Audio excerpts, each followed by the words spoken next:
Depuis quelques années, l'investissement est devenu un élément indissociable du TCG. Bonne ou mauvaise chose, chacun a son avis. En tout cas, c'est une réalité qu'il est difficile d'ignorer. Bienvenue à tous, je m'appelle Val. Sur cette chaîne, on parle à la fois de jeux et de collections, mais quasiment jamais d'investissement. Le sujet prend tellement de place maintenant que je pense que ça peut être intéressant d'avoir ma position sur le sujet. Lors d'un échange avec le chat dans un de mes streams matinales, on a abordé la question de l'investissement. Chaque joueur ou collectionneur a un avis bien précis sur la question, et je trouve que c'était hyper intéressant de pouvoir discuter, échanger et partager nos différentes visions de la chose. Je vous ai fait un petit condensé du stream en question, histoire que ça soit beaucoup plus digeste et beaucoup plus approprié au format YouTube, afin de vous sortir cette vidéo. Merci à tous ceux qui regarderont cette vidéo et qui donneront leur avis en commentaire. C'est un espace d'échange, donc soyez respectueux les uns envers les autres, s'il vous plaît. Je trouve que c'est hyper intéressant, au même titre que pendant mon live, que les gens puissent apporter des visions différentes tout en respectant celles des autres. On sait que l'investissement, la spéculation, c'est quand même des sujets qui crispent beaucoup les gens dans l'univers de la collection. Et attention, je peux très bien comprendre pourquoi, mais l'enjeu c'est de pouvoir en parler et de réfléchir un peu sur tout ça. Le petit pouce bleu pour mettre en avant la vidéo et vous abonner pour soutenir la chaîne et ne pas louper les prochaines vidéos, ça nous soutient énormément, merci à tous ceux qui le feront. Je profite du début de cette vidéo pour faire un gros big up à Cardnexus qui est notre partenaire sur l'année 2026. Leur nouvelle DA vient d'être implémentée. Vous allez voir, franchement, c'est hyper cool, hyper sympa, hyper intuitif. Vous pouvez scanner, lister, gérer la collection sur tous vos TCG préférés et il y a une marketplace qui vous permet ensuite de mettre vos cartes en vente, d'acheter des cartes, de les récupérer directement dans votre inventaire. Globalement, c'est l'outil TCG tout en un. Si le projet vous intéresse, vous avez un lien affilié dans la description et vous avez le code VALPL05 qui vous permet d'avoir 5 € offerts dès lors que vous faites un achat de 15 € ou plus sur la marketplace. C'est cadeau. Pour les passionnés de cartons en tout genre, je rappelle que je suis aussi présent sur Instagram, val_labelcarte. Pareil, le lien est en description. On parle de l'actualité des TCG, mais surtout, je partage ma passion des belles cartes, tout TCG confondu, avec des petits reels, des petites anecdotes, des jolies photos. Bref, si ça vous intéresse, n'hésitez pas à lâcher un petit follow. Allez, maintenant, je vous laisse avec la vidéo. Bon visionnage à tous. Moi, pour donner l'anecdote sur le Mew Korokoro, c'est une carte que j'ai achetée sur Vogt au tout début de l'application. Je l'ai acheté pour 220 € exactement, c'était une enchère, 227 €, si je dis pas de bêtises. Ce qui était déjà un beau prix, pour le coup, à l'époque, pour un Mew Korokoro, mais voilà, ça se vendait dans ces prix-là. Ça devait être en 2021, si je dis pas de bêtises. Et cette carte-là, je l'avais envoyée à grader chez CCC, donc qui est une société de gradation française. Il avait eu un CCC 8. Pour transposer, parce que des ventes en CCC, on n'en trouvera pas, pour transposer sur une vente en PSA 8, sachant que CCC est globalement un peu plus difficile à la gradation que PSA, donc un exemplaire CCC 8, on peut raisonnablement penser qu'il prendra son PSA 8. La carte est passée de 200 € donc au moment où je l'ai acheté. Après, moi, je l'ai acheté en loose, donc peut-être que quand il était en CCC 8, il valait peut-être 300 ou 400, tout au plus. La carte là actuellement en PSA 8 se monnaie le jour de paix, tu devrais peut-être me confirmer, mais entre 2 et 3 000 € je dirais. Donc oui, c'est des cartes qui ont explosé. Il y a beaucoup de cartes Pokémon Vintage qui ont complètement stonk, ça n'a aucun sens. Mais pareil, le Gengar X de Rouge Feu Vert Feuille que j'ai acheté, à l'époque 70 € sur eBay. Maintenant ça vaut... je sais pas, moi je l'ai en CCC 8, pareil, ça doit être dans les 2000 € peut-être. Donc c'est des trucs qui ont fait x50 peut-être. Ça donne raison à tous ceux qui disaient que bon, tu perds pas d'argent en achetant du Pokémon, c'est dingue. Hein. C'est une vrille totale en ce moment ce qui se passe sur le vintage anglais et le vintage japonais Pokémon. Ça a vraiment très peu de sens. On verra si ça redescendra ou pas, quoi. Les prix s'envolent pour rien car tout le monde pense que c'est le prochain Pokémon et Magic. Ouais, il y a ça sur des TCG, c'est vrai. Surtout aux US, les cartes anciennes deviennent réellement de vrais produits d'investissement. Ouais, non, mais c'est dingue, hein, c'est dingue. Je sais pas trop quoi en penser. Je suis content d'avoir acheté ces cartes-là à l'époque où elles étaient accessibles parce que je mettrais carrément pas ces prix-là actuellement. Donc content de les avoir sécurisées. Si jamais demain je dois les revendre, content si je fais un billet dessus. Mais en même temps, pour les collectionneurs, les passionnés, je suis pas hyper fan que ça coûte ce prix-là, quoi. Que ça devienne des produits inaccessibles, c'est dommage, je pense. En ce moment, les TCG, c'est complètement zinzin. Mais même sur One Piece, en quelques mois, la plupart des trucs ont fait... Alors, avant explosion de la hype en novembre, donc avec OP13, il y a des trucs qu'on fait x10 hein, en moyenne. Mais même post-explosion, tu vois, depuis le début d'année, entre le début d'année et maintenant, il y a déjà des trucs qu'on fait x2. C'est assez dingue. Je sais pas où ça va tout ça. Je sais pas si ça peut se maintenir dans le temps. Je sais pas si on a des exemples de hype plus ou moins spéculative dans des domaines bien définis, dans le hobby, qui ont tenu sur plusieurs années, qui se sont stabilisés, pour pouvoir comparer à ce qui se passe sur les TCG et voir à quel point c'est viable à long terme ou à quel point les prix sont corrélés à la réalité du marché, à quel point ça va redescendre, est-ce qu'il va y avoir un crash. Je sais pas trop dire s'il y a un secteur qui a vécu un boom pareil. Il y a des secteurs qui ont augmenté de manière organique, la carte de sport depuis des dizaines et des dizaines d'années, donc pour le coup on sait qu'il peut y avoir des vraies valeurs sur des items liés au hobby, mais je sais pas si ça a eu une explosion comme ça, ou en tout cas je connais pas la date et je connais pas l'histoire de ce boom là. Pareil dans le jeu vidéo rétro, dans le rétro gaming, ça monte, mais je trouve que on est encore très très loin du prix des TCG. Enfin, des pièces de fou en rétro gaming, des trucs scellés qui ont 30 ans, ça vaut 1000 balles. Et c'est ouf, attention, 1000 balles, c'est dingue. Mais je veux dire, on est tellement loin d'une carte One Piece sortie il y a 2 mois qui vaut 10K. Vous voyez ce que je veux dire? Ça rend presque le rétro gaming accessible en fait, tu vois. Le fait que les TCG deviennent dingues.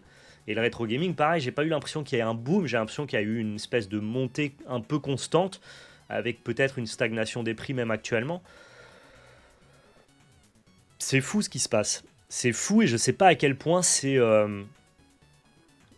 stabilisé, pérenne et un peu, et un peu sécure, tu vois. Le Korokoro est pas rare du tout. Bah non, pas du tout. Bah moi d'ailleurs quand j'ai acheté le mien à 200 balles, il y en avait partout des Korokoro. C'était la carte qui se monnayait. Dans chaque live vote, t'avais un Korokoro à 200 balles. Je trouve quand même que la hype toxique sur OP s'est atténuée. Oui, bah tout se vend plus. C'est sûr que les alternatives à 100 balles, non, oui, effectivement, les gens ont retrouvé un peu la raison, mais le prix des SP les plus recherchés et le prix des mangas, lui, n'est pas redescendu. Si tu regardes une Le Figure 5, ça n'a pas perdu un centime. L'explosion que One Piece a subie fait penser forcément à une bulle, et en même temps, je comprends l'argument de ceux qui disent que One Piece maintenant c'est un phénomène social, sociétal. C'est même la représentation d'un monde de résistance. Enfin, il y a des peuples qui brandissent les drapeaux de One Piece pour justement chercher à s'émanciper. Luffy est peut-être le personnage de pop culture le plus connu ever de notre génération, tu vois. Ça reste en dehors des livres religieux le livre le plus vendu de tous les temps. One Piece, il y a un côté, quand bien même on peut admettre qu'il y a une bulle spéculative, c'est pas créé de toutes pièces. Genre One Piece est un phénomène, non pas national, non pas international, planétaire. Planétaire et multigénérationnel. Tu vois, c'est ce qui m'encline à penser que c'est peut-être même plus justifié de s'exciter sur du One Piece que de s'exciter sur des nouvelles, sur des cartes Pokémon récentes par exemple. Parce que je trouve que Pokémon justement a plus la même aura qu'il pouvait avoir avant. Et Pokémon surfe un peu sur son aura vintage, entre guillemets. Euh, donc voilà, sans dire que les prix sur One Piece sont normales parce que les cartes sont hyper récentes et que c'est juste que la demande est folle. Mais ce que je veux dire, c'est que la licence est tellement puissante, que je serais pas étonné que dans 30 ans on parle encore de One Piece et que du coup les cartes aient encore de l'attrait. C'est ça que je veux dire. Les capitaux se sont déplacés de Pokémon vers One Piece. Ouais, et de la carte de sport aussi. Donc voilà, en fait, je comprends l'attrait et la puissance de One Piece, mais je sais quand même pas si ça justifie l'engouement financier qu'il y a autour de ce jeu-là. J'avoue que je suis pas expert dans ces sujets-là, pas expert en la matière. Je raisonne assez peu en termes d'investissement. Je suis content d'acheter mes cartes au bon moment et si jamais je dois m'en séparer, de pouvoir m'en séparer pour au moins le prix que je les ai achetés. Ça, c'est sûr que c'est un effet qui se coule. Mais j'achète pas des cartes qui me plaisent pas, donc je suis pas particulièrement compétent dans le sujet. Je sais pas à quel point ce qu'on vit est bizarre ou normal. Voilà, c'est plutôt ça que je veux dire. Bon, on me dit que par exemple que dans 20 ans, Naruto et One Piece Caillou, ok, sera au même titre que la Cardass Dragon Ball d'aujourd'hui, dans la rareté, la recherche, etc. Je sais pas à quel point le marché caillou aujourd'hui, mais c'est peut-être aussi un investissement. Sauf qu'il y a 20 ans, le prix de départ, c'était 100 balles. Oui, tu prenais moins de risques à acheter de la Cardass. Mais non, mais moi je pense surtout que les gens qui, entre guillemets, ont fait de l'argent avec des trucs comme des Cardass, c'est des gens qui n'ont pas investi. Enfin, pardon, mais je crois pas que les gens aient investi dans des Super Battle Dragon Ball. Je crois qu'il y avait des collectionneurs. Et il se trouve que ces collectionneurs, ils ont fait de l'argent parce que leurs cartes ont pris de la valeur. Mais là, la différence, c'est qu'il n'y a pas que des collectionneurs, il y a full d'investisseurs. Et donc les investisseurs, ils stockent, ils prennent soin des cartes. Ils récupèrent en grande quantité. Ils poussent à la surimpression parce que les éditeurs veulent récompenser les scalpers, les collectionneurs, les gens qui veulent avoir de la masse. Et donc forcément, quand bien même on pourrait se projeter que le caillou soit comme la Cardass à l'époque, il n'y avait pas de dynamique d'investissement, de surproduction et d'inondation du marché, tu vois ce que je veux dire? Ça s'est fait de manière hyper organique et normale, la Cardass. Donc forcément, je pense que les items sont plus rares. Et surtout que tout le monde ne les ont pas conservés dans des états... je veux dire, une carte caillou, ça n'existe pas, une carte caillou played. Il n'y a pas une carte caillou quasiment qui n'est pas gradée dès qu'elle est un peu... tu vois, même moi, mes cartes caillou, j'en ai que quelques-unes, mais elles sont gradées ou dans des acryliques, quoi. Ce qui fait le prix de la Cardass, c'est parce que 90% des cartes, elles sont played. Et que quand tu tombes dans le 10% en très bon état ou near mint, bah là, les prix peuvent exploser. Mais je trouve que c'est... En fait, penser à refaire ce qui s'est passé sur le Pokémon Vintage ou sur la Cardass ou sur du Magic Reserved List, ça n'arrivera pas parce que par principe, les gens ne se comportent pas pareil avec ces cartes-là. Vous voyez ce que je veux dire? J'ai l'impression que les gens qui ont gagné de l'argent avec des trucs vintage, c'est pas des gens qui ont investi. Comme il le dit 7ème Sens, c'est des gens qui ont acheté quand ils jouaient à l'époque, juste et qui ont gardé, quoi. Merci SauceGod pour le sub. Et pareil pour Pokémon Vintage. Les gars qui ont fait le plus... Les collectionneurs qui sont les plus connus en France, c'est des mecs qui achetaient quand ça valait rien. C'est de la chance, en fait. Vous voyez ce que je veux dire?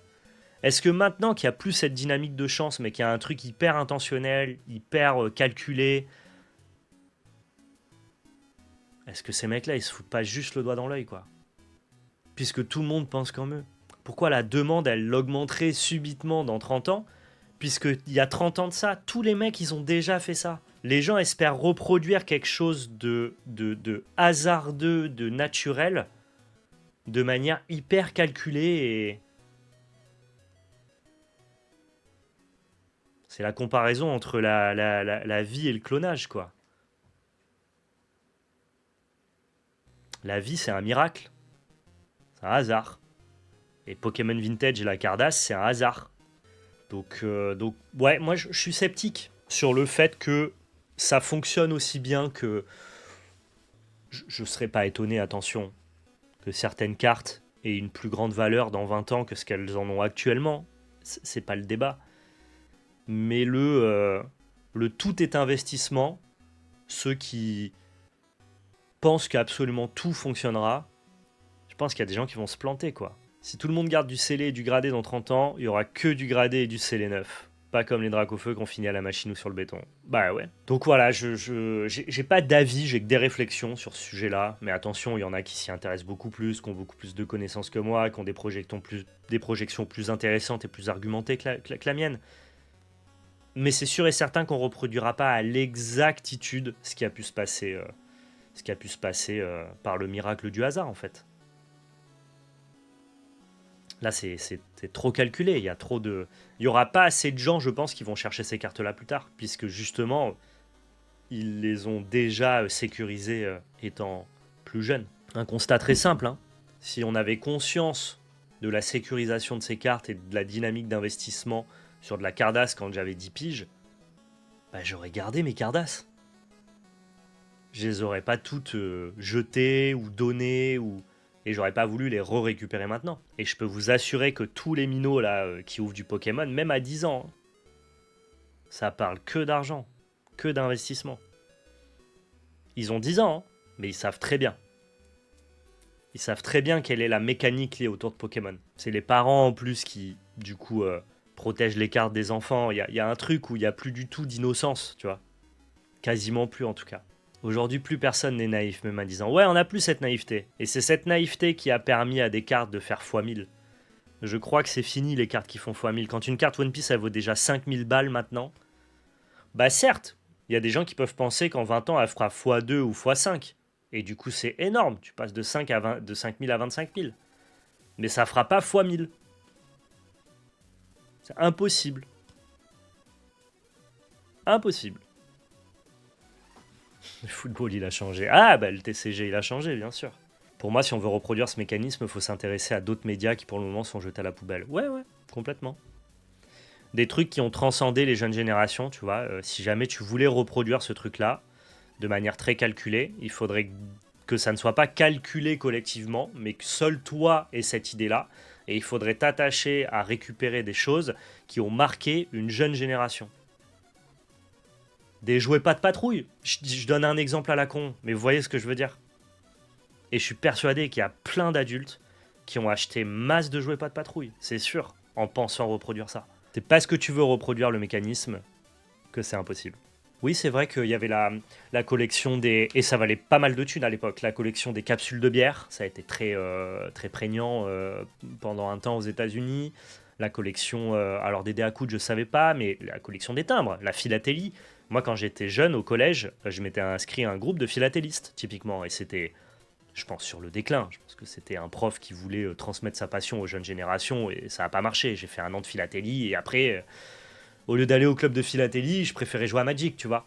Mais je veux dire, il y avait un truc de... Il y a des gens qui ont eu des fortunes en timbres. Et ça vaut...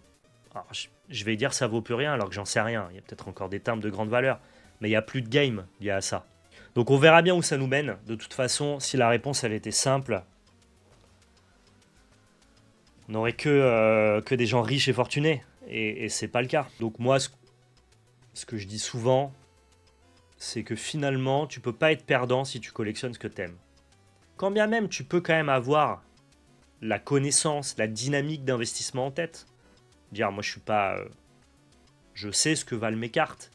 Et parfois, même pour acquérir de nouveaux items, eh bien, je dois en revendre certaines. Donc je veux dire, l'investissement n'est pas totalement décorrélé de ma manière de collectionner. Mais ce que je veux dire, c'est que je ne collectionne que ce que j'aime. Je n'achète que des cartes qui me font plaisir. Et si demain elles n'ont pas de plus-value, voire même si elles s'écroulent, c'est pas grave, parce que j'aurai acheté des trucs qui me plaisent. Et donc je trouve que le meilleur moyen de ne pas être perdant, après tu peux aller risque à reward, être giga investisseur et faire fois 100 dans 5 ans, et tant mieux pour toi. Mais tu peux aussi te planter. Alors que quand tu collectionnes au coup de cœur, tu te plantes jamais. Alors certes, tu briseras pas les plafonds de verre, moi je deviendrai jamais riche avec le TCG, c'est clair. Mais dans tous les cas, je perds jamais. Et ça me va comme ça. Ouais, c'est ça. Mais comme je dis tout le temps, la dynamique d'argent, c'est jamais un but, ça doit être un moyen. C'est-à-dire que connaître la valeur des cartes et parler d'argent, c'est pas grave, dès lors que le but n'est pas de faire de la plus-value ou en tout cas que le sens final de tes achats, ce soit pas l'argent. Par contre, tu peux pas décorréler l'argent de ces items-là parce que c'est le moyen de les acquérir. Parler d'argent dans le TCG, ça fait pas de toi un spéculateur ou un investisseur. Parce que même si tu es simplement collectionneur, eh ben, il faut toujours trouver le moyen de pouvoir débloquer l'argent qui te sera nécessaire pour acquérir les cartes qui te plaisent. Donc tant que tu le vois comme un moyen mais pas un but, tu tombes pas dans ce que je pense être de l'investissement des passionnés. Ouais, c'est ça le jour de paix, mais tant mieux. En fait, si tu fais un bon investissement sans le savoir, tant mieux pour toi. Mais si tu veux jamais être perdant, achète juste des trucs que t'aimes. Ouais, et je leur jette pas la pierre, mis à part. Si effectivement la passion de certains investisseurs n'est pas dans la carte, mais dans le résultat, la spéculation, le chiffre et le gain, je veux dire, ils ont le droit. Le marché du TCG leur permet de faire ça. S'ils y arrivent, GG. Moi, je porte pas de jugement là-dessus. Je dis juste quelle est moi ma manière de consommer. Et j'ai juste pas les compétences de réussir comme eux réussissent, quoi. Et c'est pas parce que tu investis bien et que tu as de l'intérêt et de l'attrait pour le gain que tu n'es pas passionné, hein. Les deux sont pas forcément opposés. Tu peux même être les deux, quoi. Parce que moi, je pense que je suis un meilleur passionné qu'investisseur. Moi aussi, hein, naturellement, en achetant ce que j'aime, il y a énormément de choses toutes les Cardass que j'ai achetées ont une plus-value. Entre le moment où j'ai commencé à recollectionner des Cardass, donc de début 2019, un truc comme ça, en 2026, je pense qu'il n'y a pas une seule de mes cartes qui a perdu un centime, c'est clair. Mais c'était pas dans une dynamique d'investissement. Mais il se trouve que de manière fortuite, si j'avais envie de revendre ma collection, j'aurais pas perdu d'argent. Et tant mieux. Tant mieux. Faut pas non plus être naïf ou avoir des œillères là-dessus. C'est cool, quoi. Mais ce que je veux dire, c'est que je ne croyais pas forcément une potentielle plus-value il y a 6 ans. Si jamais j'étais un investisseur et que je croyais une potentielle plus-value, j'aurais pas acheté juste un exemplaire de chaque carte. J'aurais acheté des dizaines d'exemplaires des cartes les plus rares, par exemple. Ce qui n'a pas été mon cas. Je n'ai jamais vu des investisseurs dans les TCG ne pas aimer au moins un minimum la licence dans laquelle ils investissent. Si on ne croit pas dans le truc, ça devient bizarre. Alors, détrompe-toi, de plus en plus, notamment pour des gens très fortunés, on ne parle pas des collectionneurs, investisseurs, les gens qu'on peut fréquenter, les gens qui font partie quand même un peu de la masse de Monsieur Tout-le-Monde. Effectivement, tous les gens qui sont investisseurs, spéculateurs, ils aiment aussi un peu ce milieu-là. Je peux t'assurer que dans Pokémon, dès lors que c'est devenu un espèce d'actif financier, il y a énormément de gens qui sont très fortunés et qui ont sécurisé des pièces Pokémon quand bien même ils connaissent même pas la licence. C'est devenu un produit de placement, quoi. Je t'assure. Alors évidemment, la Cardass, je crois qu'il n'y a que des passionnés. Quand bien même il y a eu des gens qui ont eu des dynamiques d'investissement dessus, je pense que dans la Cardass, c'est quand même que des passionnés qui les ont récupérés. Mais Pokémon a justement brisé cette espèce de plafond de verre de ne parler qu'à des gens qui aiment la licence. Je pense que Pokémon, ça parle aussi à des gens qui en ont rien à foutre de Pokémon. Ouais, mais moi aussi, on a des biais. En fait, ce monde du TCG, l'écureuil du bois, nous crée des biais. Parce que moi-même, le premier, hein, je suis aussi hyper sensible à certains arguments qui sont globalement de la rareté artificielle. C'est-à-dire que je suis aussi l'exemple type du gars qui va apprécier une carte parce qu'elle est plus rare qu'une autre. Je suis sensible à ça. Je le sais. C'est un biais, je prends du recul et je suis capable de le pointer du doigt. Mais c'est plus fort que moi, quoi. Le fait qu'une carte soit rare l'embellit un peu à mes yeux. Je collectionne Riftband sans savoir y jouer. Oui, mais t'es quand même passionné de l'univers de League of Legends. Ou alors juste tu collectionnes dans une potentielle plus-value dans 10 ans sans absolument rien connaître à Riftband et à League of Legends. Et auquel cas, t'es exactement le profil dont je parlais. De juste pour toi, c'est un placement financier, quoi. Tout comme t'aurais acheté de l'or. Il y a plein de gens qui achètent de l'or ou des actions et ils en ont rien à foutre des sociétés dans lesquelles ils mettent leurs actions, et ils en ont rien à foutre de l'or, tu vois. Genre, tu peux voir Riftbond comme un pur actif financier. Mais tu prends le risque d'être perdant. Alors que si tu collectionnes du Riftbond alors que tu kiffes ça, tu seras pas perdant, quoi. Perdant financièrement peut-être, mais il n'y a pas que ça qui compte dans la vie. Pour moi, c'est normal d'aimer la rareté. Je crois qu'en tout cas, c'est un biais très ancré dans nos cerveaux et qu'on est un peu tous sujets à ça, ouais. Ah bon, c'est un sujet vaste, mais je trouve ça intéressant d'en parler, d'avoir vos avis et votre positionnement là-dessus. Et je trouve que c'est cool aussi, moi, en tant que créateur de contenu et collectionneur, de pouvoir vraiment éclairer ma position sur le sujet. Donc moi, j'ignore pas du tout la dynamique d'investissement et de spéculation dans le TCG. Je ferme pas les yeux, je sais que ça existe et j'y suis même parfois sujet, en tout cas de manière pas ricochet ou accidentelle. Et c'est pas désagréable qu'une de mes cartes prenne de valeur, mais c'est jamais mon but principal et c'est ce qui me permet globalement de pas essuyer de dur revers, par exemple. Voilà. Mes Cardass dans 20 ans, dans 10 ans, dans 15 ans, dans 30 ans, même si ça vaut, mais vraiment plus que le prix du carton, je garderai les miennes et je serai content de les avoir. Donc je ne pourrai jamais être perdant d'avoir acheté mes Cardass. Jamais. Impossible. Parce que je me suis payé un souvenir. J'ai capturé un souvenir et je l'ai mis sur un objet, quoi. Je me suis payé une boîte à souvenirs, on va dire. Bah non, plus personne ferait ça explicite. Et c'est d'ailleurs parce que plus personne ne fait ça, de jeter ta carte contre les murs, que ça sera très difficile d'avoir une baisse de population au fil des années et donc du coup une demande croissante et donc du coup une raréfaction des cartes comme ça a été le cas pour les Cardass. C'est parce que justement on a jeté nos Cardass contre les murs, on les a enroulés avec des élastiques, on les a mis dans notre poche que ces cartes-là en très bon état deviennent très difficiles à trouver. Donc effectivement on ferait plus ça et tant mieux, je dis pas qu'il faut continuer. Mais en même temps, tu vois, c'est ce que je disais la dernière fois dans un live, je trouve que quand on a 10 ans, on devrait continuer à faire ça, qu'importe la valeur de nos cartes. Je trouve qu'il y a cette espèce de naïveté le côté, on n'a pas à avoir connaissance des mécaniques financières du monde qui nous entoure quand on a 10 ans. Et, qu'importe la valeur des cartes, quand t'es minot, tu devrais avoir cette insouciance-là. Je trouve que ça serait cool. Et c'est ce qui s'est passé. Moi, j'ai eu l'expérience à un Noël, je crois. Il y a donc les petits-neveux de ma compagne qui, à l'époque, avaient genre 6 et 8 ans. Ils ont reçu des boosters Pokémon. Et à l'intérieur d'un de ces boosters, ils avaient une alternative, donc une carte de valeur qui devait peut-être valoir 100, 150 euros, quoi. Et, enfin, moi, j'étais déjà collectionneur de Pokémon et je connaissais la valeur de cette carte-là. Et je me suis dit, bah, non, on va pas la protéger, on va pas la sécuriser. Et il l'abîmait, tu vois. Mais je crois que c'était bien comme ça, en fait. C'était une carte d'enfant, ça ne devait pas être une carte d'adulte, elle a été ouverte, elle devait être consommée par des enfants. Après, il y a peut-être une limite de prix où tu laisses faire ça, mais je crois que justement les gosses devraient remettre des cartes dans leur poche entourées d'un élastique, quoi. Ah, je suis pas du tout persuadé qu'elle ait été slivée, Sniper, cette carte. Je crois même qu'elle ne l'a pas été. En tant qu'enfant de 10 ans, tu n'es pas obligé de massacrer ta carte. Non, mais je dis pas qu'il faut massacrer ta carte. Ce que je veux dire, c'est que l'intervention d'un adulte qui va sensibiliser l'enfant à la valeur d'une carte et à sa potentielle plus-value dans le temps, je crois que c'était très bien quand on était enfant et qu'on se posait pas ces questions. Et que je trouve ça même hyper noble que ça soit l'enfant qui, par pur kiff du visuel, de l'illustration, de l'affect pour cette carte-là, décide juste de la protéger naturellement, de la garder, de la mettre dans un classeur, de vouloir la conserver. Après, je comprends. Je sais pas comment je serai avec mes gosses. Peut-être que quand j'aurai des gosses et qu'ils ouvriront des boosters Lorcana, Naruto ou Pokémon, et qu'ils ouvriront des cartes à 300 balles, je leur dirai hop, hop, hop, celle-là, pof, ça va dans une sleeve, on la met dans une boîte et on la touche plus. Je pense que ça responsabilise aussi. Ben, il y a une manière de responsabiliser. Tu peux dire, moi je leur ai dit, en gros, quand j'ai vu cette carte-là, pour ceux qui ne savent pas de laquelle je parle, c'est la. Je sais plus comment on les appelle. À l'époque, ça devait être des traîneurs galeries, je crois. Donc c'est la fameuse carte avec Sacha et Pikachu bord jaune, qui est un peu stylée, du bloc Soleil et Lune, je crois.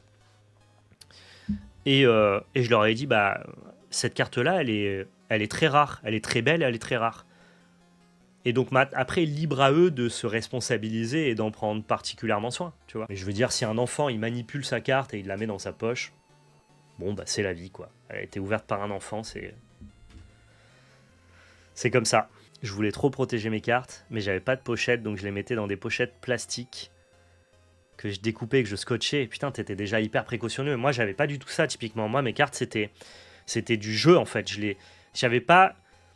J'avais cette collection parce que je collectionnais les images, tu vois, mais j'avais pas ce côté prendre soin d'une carte. Nous, on mettait nos cartes contre un mur et on jetait des pierres dessus. Donc, si tu veux que la carte, elle ait un pet, elle ait un enfoncement, voire un trou dedans, elle avait la même valeur que si elle était neuve.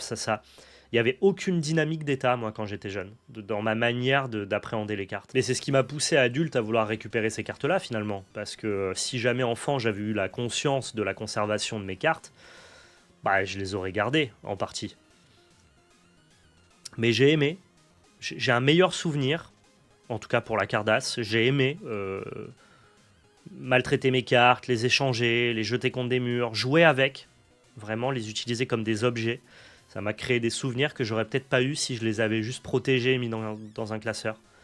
Je crois que ça a créé l'attirance que j'ai vers ces cartes-là maintenant, ce qui fait que c'est ma collection de cœur, celle qui, en dehors de toute dynamique financière, sera toujours une jouissance exceptionnelle pour moi. C'est probablement le fait justement que je les ai pas conservés et que je les ai utilisés, quoi.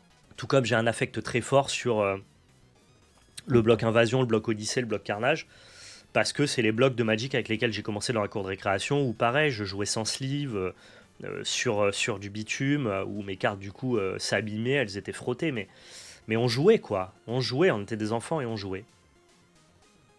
Et en fait, adulte, bah, c'est ces cartes-là qui me font le plus kiffer. Donc je crois que c'est un peu lié, moi. Je crois qu'adulte, tu auras moins d'affect pour des cartes dont tu savais déjà qu'elles étaient un peu rares, ou en tout cas des choses pour lesquelles tu as été très précautionneux, trop jeune. Je trouve qu'au contraire, ça crée un vrai attachement si tu as utilisé l'objet tel qu'il est.